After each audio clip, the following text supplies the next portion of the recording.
भारत में इंतखाबात में धांधली कैसे होती है? मोदी कैसे जीता?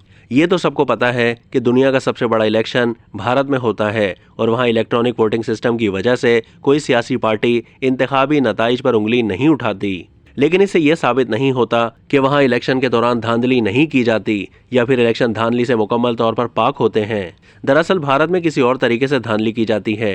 मीडिया रिपोर्ट्स के मुताबिक भारत में सन 2019 के दौरान होने वाले लोकसभा यानी कौमी असम्बली के इंतखाबात में मजमूई तौर पर तकरीबन 50 से 55 हजार करोड़ रुपए खर्च किए गए, जिनमें से 10 से 12 हजार करोड़ रुपए इलेक्शन कमीशन ने इंतखाबात के इनेकाद पर लगाए।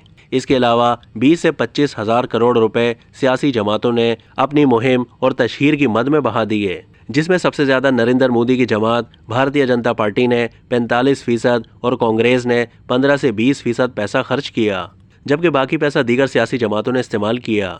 इसके अलावा सियासी जमातों ने 12,000 से 15,000 करोड़ रुपए वोटर्स को रिश्वत देने के लिए उड़ाए। 844 करोड़ रुपए नकद वोटर्स में बांटे गए थे। वोटर्स को 304 करोड़ की शराब दी गई, 1,279 करोड़ की दीगर मनशियात और 987 करोड़ रुपए का सोना वोटर्स में बांटा गया। सन 2019 के इंतखाबात में बीजेपी जीत गई थी।